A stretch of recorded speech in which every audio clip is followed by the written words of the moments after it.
Well, let's speak to Richard Newdig, Director of Regulation at Uswitch.com. Thanks for being with us. In terms of where prices go, what is the expectation in terms of how much people will feel this? Well, as you were hearing from the package there, these increases are coming for people that are on those standard plans from the 1st of July, 13% increase to the rates across gas and electricity across the course of a year. That's going to be over £200 more on the average bill. Consumption isn't the same across the year, so we use a lot more in winter. So this price cap applies for 3 months in a period where we don't use that much. So the winter is the really important consideration here.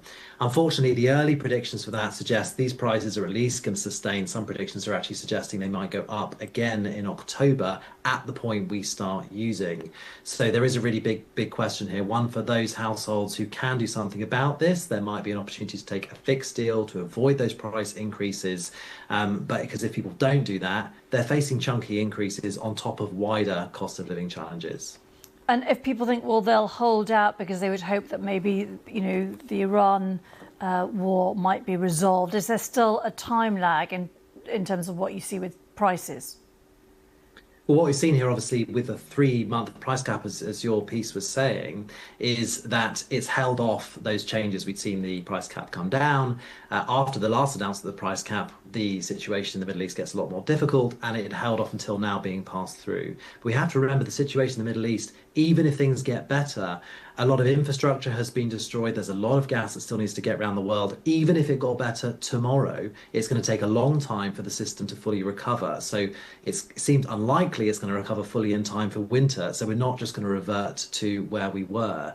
And customers looking at should they lock the deal, lock a good rate in now, which is Uswitch's advice to strongly do that now. You've got to remember, what's the worst case scenario if you don't fix and deals do get better? You might have to pay the exit fee. That's a known number, maybe £100, something like that.